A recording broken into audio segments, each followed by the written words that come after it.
Have you ever found yourself as a musician in a band playing with other people who are at a much higher skill level than you? I have too. I learned a few things. We're going to talk about it in this video.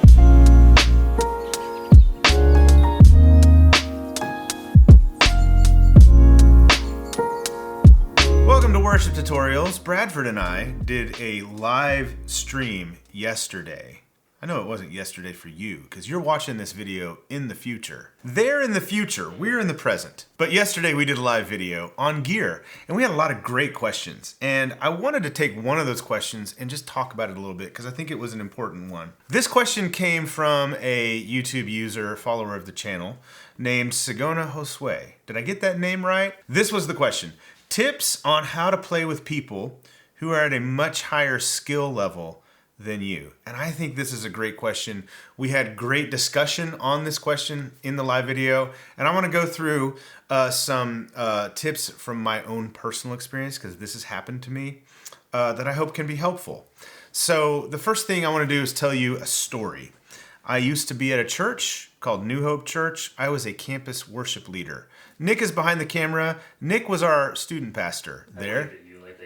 He waved. Nick is like, that's right, I was, Brian. I'm over here. I receive it. Nick was the student pastor. Nick didn't know this, but he was also hired to be the guitar player. Yes, I was. So Nick played guitar with me every weekend, and Nick is a killer guitar player, by the way. So I led worship. I played electric guitar, but I played it like an acoustic. You don't want to do that. That's what I did. Nick can attest. It's true. So this is what happened. As I was in Garner, Worship Tutorials had been growing and growing, and it came to a point where I knew this is what I was going to do with my life. I wanted to quit my full-time job to be a YouTuber. Eventually, I left that church, that campus, because I lived really close to the Durham campus, which was the broadcast campus. It's where Fuller was the worship director at the time. So Garner was a smaller campus. Durham was the huge megachurch campus, right? And at this point, I'm a rhythm guitar player playing my electric guitar as though it was an acoustic. Fuller sat down with me and he's like, Brian, he goes, we don't have a consistent lead guitar player at the Durham campus. I'm going to ask you to play lead guitar. I know that you're not ready for this, but in like 2 weeks, you're going to be playing lead guitar on stage in front of thousands of people. So don't embarrass yourself. That's exactly what he said to me. So essentially what happened was I, as an intermediate guitar player, got thrown into the fire. Now, we didn't pay our musicians in Durham, but that campus, under Fuller's leadership, we had world-class, like pro-level musicians playing in many positions every week. Our drummer, bass player, keys players, vocalists, they were all really, really top shelf. I would categorize them as pro level. I would categorize myself at the time as intermediate level, no business being on the stage with those people playing music. And yet here I was in a prominent role in the band playing lead guitar for this style of music. So I lived this situation. How do I play with people who are at a much higher skill level? So the first thing I want to tell you to do, that you have to do in this situation, is prepare yourself. Practice. I didn't know how to play a lot of these leads, which is kind of funny because now I teach how to play them and I do the playthroughs on the channel.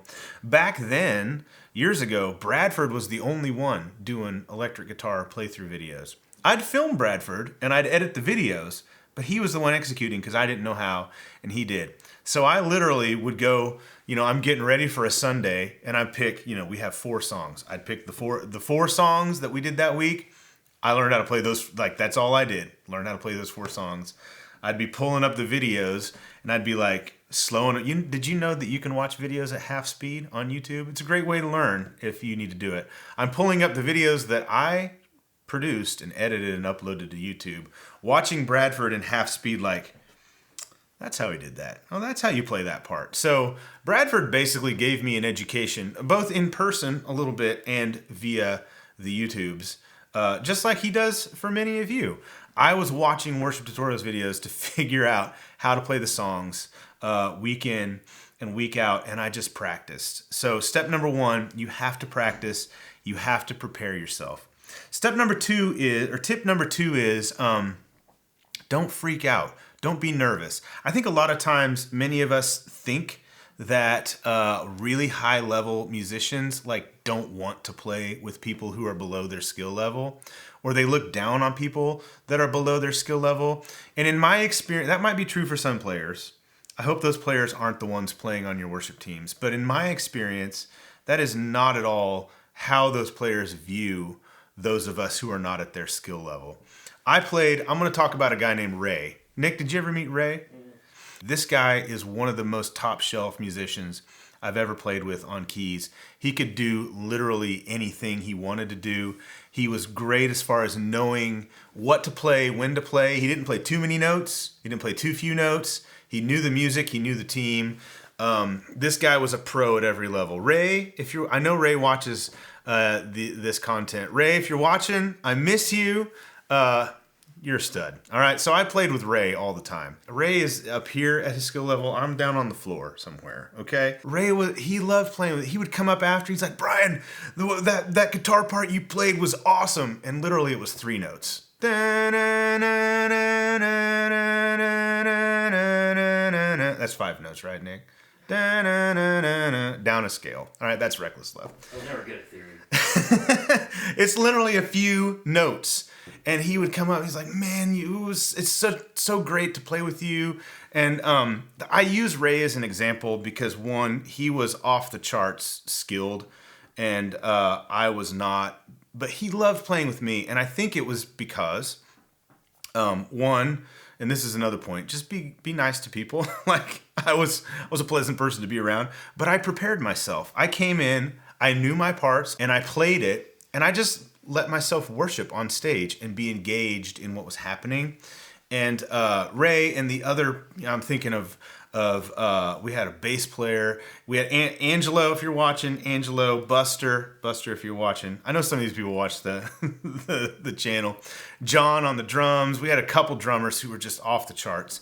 Like, these guys, they loved playing with one another, but they really embraced me when I came into the band. What really matters is authenticity.